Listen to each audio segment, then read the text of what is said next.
I wear a variety of different hats, even though I'm not wearing a hat today. But one of my hats that I wear is that I'm a musician. I spend a lot of time on the road. Next week, I'm starting rehearsals for a 48-city US tour where we're visiting arenas across the country. But that's not the hat that I want to talk about. I want to talk about my other hat. A few years ago, I finished my PhD in human rights law and sustainable development. I teach climate campaigning at Columbia, and I run an organization called Planet Reimagined, where we turn research into advocacy and then turn that into action. Now, a couple of years ago, I spent a lot of time in Congress. I walked around the halls of Congress, meeting with different members, thinking about the Inflation Reduction Act, and getting to a place where we could get it passed. And thankfully, we were able to pass it. But at the same time, yes, yeah, go for the Inflation Reduction Act. At the same time, I was sitting down with both Republicans and Democrats, and I spent about a year really listening to what they wanted to do about climate. And I know you might be surprised to hear that I sat down with Republicans, but I learned a lot just from listening for this year. And this idea of transitioning is going to require both Republicans and Democrats all the way across the political spectrum. So I want to tell you a story about us finding common ground between these two sides of politics. So, like this says up here, a transition requires all these different types of stakeholders. And in listening, I found this overlap, and this overlap was around this idea of land use. So I went back to Planet Reimagined, and we did a massive analysis to look at the oil and gas land in the United States. And again, you might be surprised that we were looking at oil and gas land, but we found about 23 million acres of oil and gas land, federal oil and gas land in the United States. Then we overlaid that map with photovoltaic potential. Then we overlaid that map with annual wind speed to figure out if we could put renewable energy on top of current oil and gas land to help those companies transition faster. And we found that there was so much potential here. So, there's so many reasons why this works. I'm going to run through a few of them really quickly.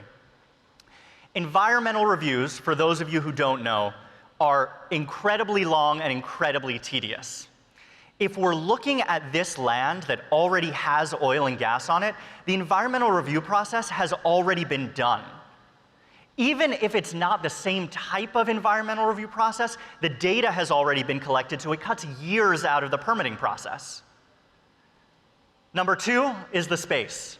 If you think about it, we're looking to put solar and wind on a whole bunch of virgin land across the western United States. By looking at current oil and gas land, we're putting it on pre-disturbed land. We're saving a whole bunch of land that we can conserve by putting renewables on top of current oil and gas. The next piece is equity.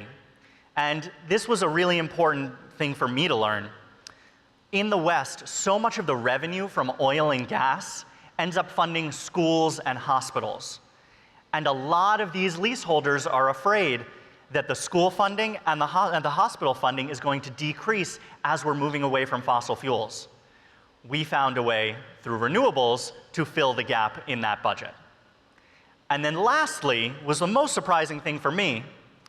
Did you all know that 83% of oil producers and 90% of natural gas producers in the United States have 12 employees or less? It's not the Exxons and Chevrons of the world. It's these small leaseholders, these wildcatters in the West. So we are helping these small business owners transition. So these four reasons are why this idea makes a lot of sense. Now, I want to just kind of recap these four ideas so you can think about it as I tell you about the process of bringing Republicans and Democrats together. So, of course, we're going to bring down the carbon footprint on these public lands. We can reduce emissions. The increased speed in permitting, which obviously is something that we need. We're going to keep more land wild, and it's a new lease on life for these energy communities that are losing jobs and losing funding for both education and hospitals. So, how did we do this? We went to Congress, and we found members of Congress that were interested in this idea because it helped people. When I sat down with Democrats, I was talking emissions reduction, which makes sense. When I sat down with conservatives, I was talking about jobs in their district. I was talking about energy security, and I was talking about transforming people's lives. And that's a message that they understood. When I was talking to Democrats, I used the words renewable energy. When I was talking to conservatives, I used the words clean energy. They're two different languages for selling the same policy. So we got Republicans and Democrats together to sign a letter to the Department of Interior saying, hey, can we do this? Is this possible? Based on all the research that we did at Planet Reimagined. And as of 3 days ago, we got a response from the Department of Interior that officially says, yes, we can now move forward putting renewables on oil and gas land. Now, I'm sure some of you are in the energy space, so you might have this question. How does it make sense to get utility scale solar or wind on these small leases that have just 12 employees?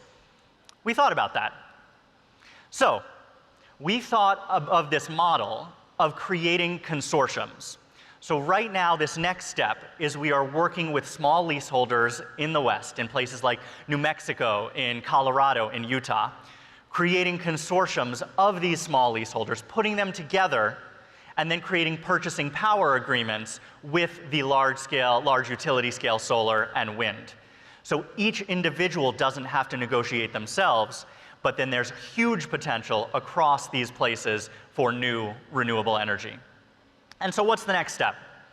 The next step is this idea of co-locating renewables on top of oil and gas can be applied in so many different places. And like we said, it saves energy, saves time, and saves money because we can reuse old infrastructure.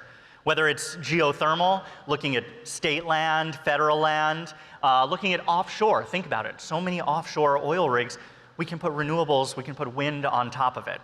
So this idea of reusing and looking at how we can save money and how we can save energy is an incredibly important way for bringing Republicans and Democrats together and finding common ground. If you want to learn more, feel free to scan the QR code.